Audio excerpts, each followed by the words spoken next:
They were driven to the brink of extinction 100 years ago, and ever since, the resident population of white sturgeon in the Fraser River has been slowly recovering.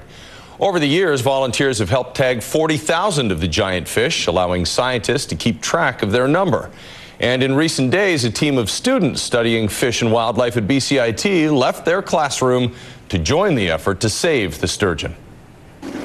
Beneath the murky waters of the Fraser River lives a remarkable fish whose ancestors have survived tens of millions of years, a prehistoric creature in need of our help. We're out on the Fraser River this morning at Mission, and we're going to be tagging sturgeon. We're going to learn how to tag sturgeon, and hopefully you guys will have a great time today. These BCIT Fish and Wildlife students are joining the effort to save the white sturgeon by helping to collect the data needed to better understand what's happening to their populations. We're going to use some fresh chum roe. I know it's hard to believe such a big fish and a little bait, but that's all you need, eh? Not long after casting the line, a bite. Big fish, he's doing well.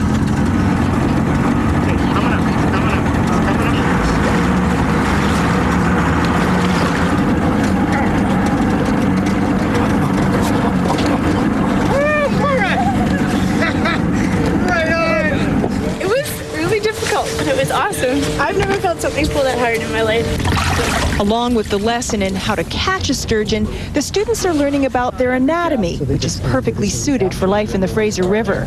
Their eyes are small because vision is of little use to them in the dark, muddy waters. So they actually rely quite a bit on these sensory barbels, which are a little bit like fleshy whiskers, and that actually helps them to locate their food. Right down the body, right to the fork. This little guy is about 10 years old, but if he survives to old age, he'll be a giant. Back in the 1800s, there was a fish that was 1,400 pounds and just an absolute monster. The fish that we did capture that was very large, we aged, and it was 138 years of age. Commercial fishing nearly wiped them out in the early 1900s. Today, there's a catch and release policy. But there is another threat here on the Mission to Hope stretch of the river. Well, this part of the river faces a number of development pressures, things like urbanization, industrial development. In time, we'll see more in the way of commercial shipping. All of those things could have an adverse impact on fish and fish habitat if they're not planned properly.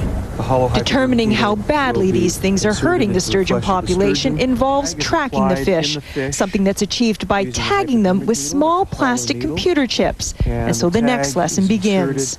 It's going right up. Right here. There you go. Now plunge in. The tag is implanted under a bony plate where it will remain for the rest of the sturgeon's life. All right, 4B, 02, 1D. So it's pretty amazing to be able to track them like this and to count how many are in the population. So it's really important to be able to know how many fish are out there just so we can manage them properly.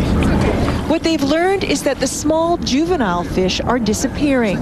They've yet to determine why this is happening, but they do know it's reason for concern. Part of the river. Right now, you're getting a lot of local governments doing their own thing within their own borders, but we haven't yet developed a collaborative plan for the corridor. And if we want to protect fish habitat, I think it's important that we do that. I'd say it touches my heart every time I see one of these animals. I think sturgeon really are a touchstone for the health of the planet and the health of the lower Fraser, which is important to, I think, all British Columbians.